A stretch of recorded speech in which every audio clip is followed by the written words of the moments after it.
Bueno, y empezamos. Bienvenidos a Duraznito Lector. En este canal nos gusta hablar de literatura, nos gusta hacer lectura en voz alta y nos gusta diseñar piezas gráficas basadas en las lecturas que hacemos. El día de hoy vamos a continuar con nuestra serie borgiana. Ya leímos Clon, Uqbar, Orbis Tertius, ya leímos Las ruinas circulares y hoy es nuestro tercer cuento, que es Funes el Memorioso. Recuerden que siempre después de la lectura hacemos un resumen y un análisis. Entonces, si les gusta este contenido, no olviden darle al suscribirse y a la campanita para que no se pierdan ningún nuevo contenido. Funes el Memorioso. Lo recuerdo. Yo no tengo derecho a pronunciar ese verbo sagrado.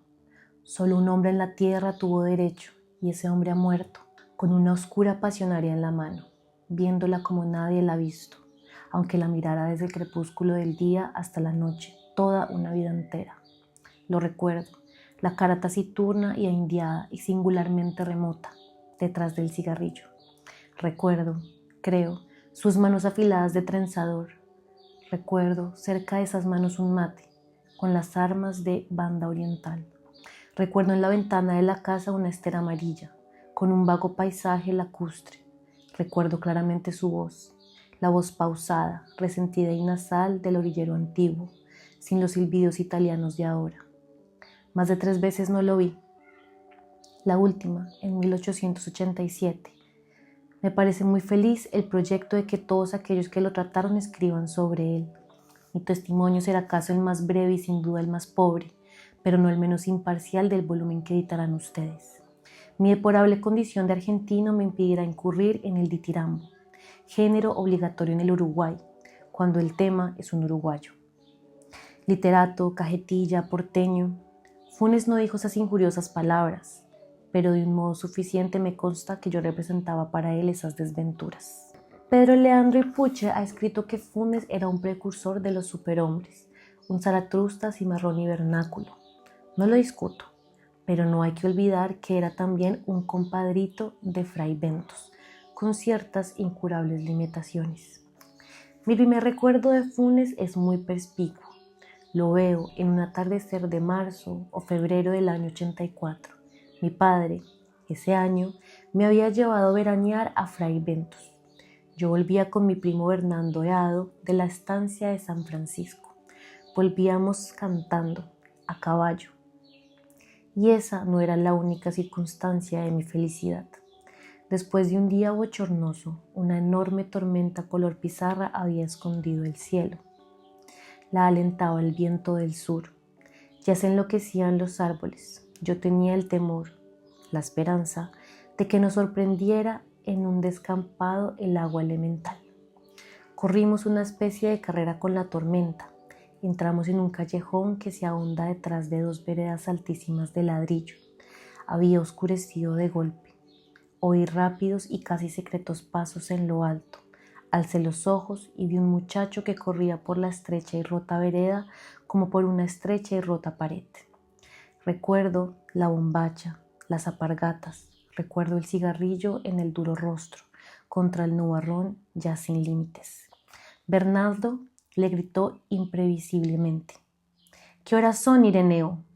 Sin consultar el cielo, sin detenerse, el otro respondió: «Faltan 4 minutos para las 8, joven Bernardo Juan Francisco». La voz era aguda, burlona. Yo soy tan distraído que el diálogo que acabo de referir no me hubiera llamado la atención si no lo hubiera recalcado mi primo, a quien estimulaban, creo, cierto orgullo local y el deseo de mostrarse indiferente a la réplica tripartida del otro. Me dijo que el muchacho del callejón era un tal Ireneo Funes, mentado por alguna rareza como la de no darse con nadie y la de saber siempre la hora como un reloj. Agregó que era hijo de una planchadora del pueblo, María Clementina Funes, y que algunos decían que su padre era un médico del Saladero, un inglés O'Connor, y otros un domador o rastreador del departamento del Salto. Vivía con su madre en la vuelta de la esquina de los Laureles. Los años 85 y 86 veraneamos en la ciudad de Montevideo.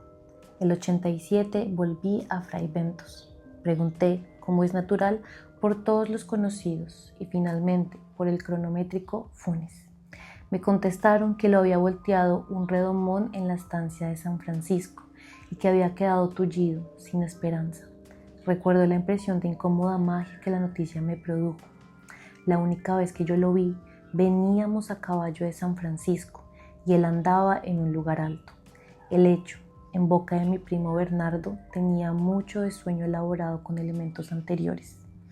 Me dijeron que no se movía del catre, puesto los ojos en la higuera del fondo o en una telaraña. En los atardeceres permitía que lo sacaran a la ventana. Llevaba la soberbia hasta el punto de simular que era benéfico el golpe que le había fulminado. 2 veces lo vi tras la reja, que burdamente recalcaba su condición de eterno prisionero. Una inmóvil, con los ojos cerrados, otra inmóvil también, absorto en la contemplación de un oloroso gajo de santonina. No sin alguna vanagloria, yo había iniciado en aquel tiempo el estudio metódico del latín. Mi valija incluía De Viris Illustribus de Lomont, el Thesaurus de Quicherat, los comentarios de Julio César y un volumen impar de La Naturalis Historia de Plinio, que excedía y sigue excediendo mis módicas virtudes de latinista. Todo se propala en un pueblo chico. Ireneo, en su rancho de las orillas, no tardó en enterarse del arribo de esos libros anómalos. Me dirigió una carta florida y ceremoniosa, en la que recordaba nuestro encuentro desdichadamente fugaz del día 7 de febrero del año 84. Ponderaba los gloriosos servicios de don Gregorio Aeado, mi tío, finado ese mismo año. Había prestado a las 2 patrias en la valerosa jornada de Ituzaingó y me solicitaba el préstamo de cualquiera de los volúmenes acompañado de un diccionario para la buena inteligencia del texto original, porque todavía ignoro el latín. Prometía devolverlos en buen estado, casi inmediatamente.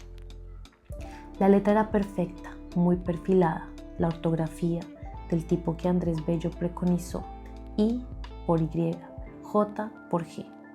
Al principio temí naturalmente una broma. Mis primos me aseguraron que no, que eran cosas de Ireneo. No supe si atribuir a descaro, a ignorancia o a estupidez la idea de que el árbol latín no requería más instrumento que un diccionario.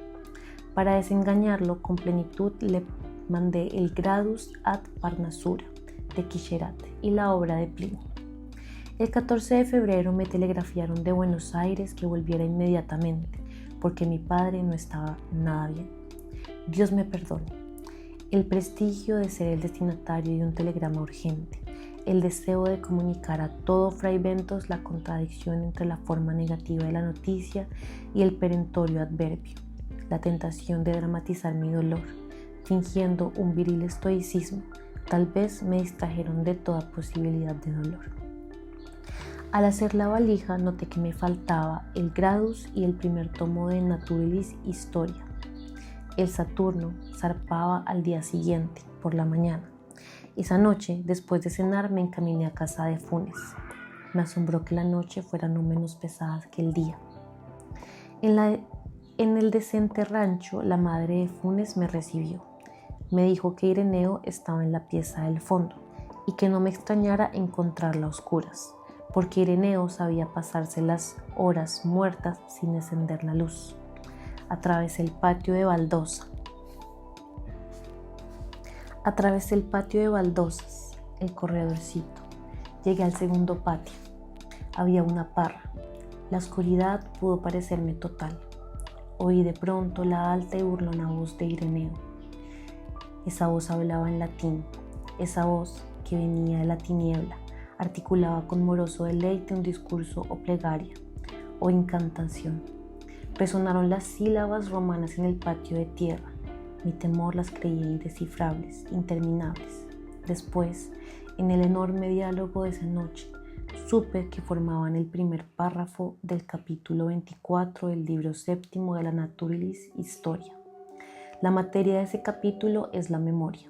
Las palabras últimas fueron ut nihil non isdem verbis reheretus auditum. Sin el menor cambio de voz, Ireneo me dijo que pasara. Estaba en el catre, fumando. Me pareció que no le vi la cara hasta el alba. Creo rememorar el ascua momentánea del cigarrillo. La pieza olía vagamente a humedad. Me senté.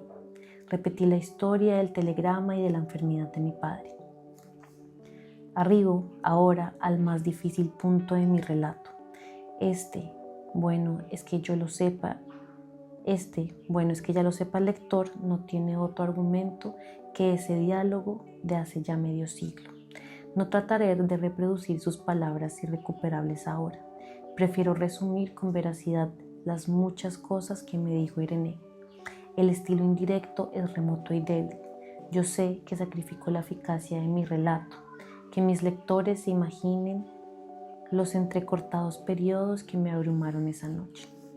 Ireneo empezó por enumerar, en latín y español, los casos de memoria prodigiosa registrados por la Naturalis Historia. Ciro, rey de los persas, que sabía llamar por su nombre a todos los soldados de su ejército. Mitridates Eupator, que administraba la justicia en los 22 idiomas de su imperio. Simonides, inventor de la mnemotecnia.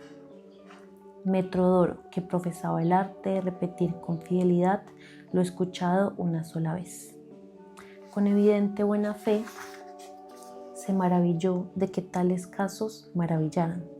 Me dijo que antes de esa tarde lluviosa en que lo volteó el azulejo, él había sido lo que son todos los cristianos: un ciego, un sordo, un abombado, un desmemoriado. Traté de recordarle su percepción exacta del tiempo, su memoria de nombres propios. No me hizo caso. 19 años había vivido como quien sueña. Miraba sin ver, oía sin oír, se olvidaba de todo, de casi todo. Al caer, perdió el conocimiento. Cuando lo recobró, el presente era casi intolerable y tan rico y tan nítido, y también las memorias más antiguas y más triviales. Poco después averiguó que estaba tullido. El hecho apenas le interesó. Razonó, sintió que la inmovilidad era un precio mínimo. Ahora su percepción y su memoria eran infalibles. Nosotros, de un vistazo, percibimos 3 cosas en una mesa: Funes, todos los vástagos y racimos y frutos que comprende una parra. Sabía las formas de las nubes australes del amanecer del 30 de abril de 1882 y podía compararlas en el recuerdo con las vetas de un libro en pastas españolas que solo había mirado una vez y con las líneas de la espuma que un remo levantó en el río Negro la víspera de la acción del quebrachero. Esos recuerdos no eran simples. Cada imagen visual estaba ligada a sensaciones musculares, térmicas, etc. Podía reconstruir todos los sueños, todos los entresueños. 2 o 3 veces había reconstruido un día entero. No había dudado nunca, pero cada reconstrucción había requerido un día entero. Me dijo: más recuerdos tengo yo que todos los que habrán tenido todos los hombres desde que el mundo es mundo. Y también, mis sueños son como la vigilia de ustedes, y también hacia el alba. Mi memoria, Señor, es como vaciadero de basuras. Una circunferencia en un pizarrón, un triángulo, rectángulo, un rombo, son formas que podemos intuir plenamente. Lo mismo le pasaba a Ireneo con las aborrascadas crines de un potro, con una punta de ganado en una cuchilla, con el fuego cambiante y con las innumerables cenizas, con las muchas caras de un muerto en un largo velorio. No se cuenta las estrellas, no sé cuántas estrellas veía en el cielo. Esas cosas, me dijo, ni entonces ni después las he puesto en duda. En aquel tiempo no había cinematógrafos ni fonógrafos. Es, sin embargo, inverosímil y hasta increíble que nadie hiciera un experimento con Funes. Lo cierto es que vivimos postergando lo postergable. Tal vez todos sabemos profundamente que somos inmortales y que tarde o temprano todo hombre hará todas las cosas y sabrá todo. La voz de Funes desde la oscuridad seguía hablando. Me dijo que hacia 1886 había discurrido un sistema original de numeración y que en muy pocos días había rebosado el 24.000. No lo había escrito porque lo pensaba una sola vez y ya no podía borrárselo. Su primer estímulo, creo, fue el desagrado de que los 33 orientales requirieran 2 signos y 3 palabras, en lugar de una sola palabra y un solo signo. Aplicó luego ese disparatado principio a todos los números. En lugar de 7013 decía, por ejemplo, Máximo Pérez. En lugar de 7014, el ferrocarril. Otros números eran Luis, Melián, Lafinur, Olimar, Azufre, Los Bastos, La Ballena, El Gas, La Caldera, Napoleón, Agustín de Beldía. En lugar de 500, decía 9. Cada palabra tenía un signo particular, una especie de marca. Las últimas eran muy complicadas. Yo traté de explicarle que esa rapsodia de voces inconexas era precisamente lo contrario de un sistema de numeración. Le dije que decir 365 era decir 3 centenas, 6 decenas, 5 unidades. Analizó que no existen los números el negro Timoteo o manta de carne. Funes no me entendió o no quiso entender. Perdón, voy a repetir esa parte. Análisis que no existe en los números el negro Timoteo o manta de carne. Funes no me entendió o no quiso entenderme. Locke en el siglo XVII postuló y reprobó un idioma imposible en el que cada cosa individual, cada piedra, cada pájaro y cada rama tuviera un nombre propio. Funes proyectó alguna vez un idioma análogo, pero lo desechó por parecerse demasiado general, demasiado ambiguo.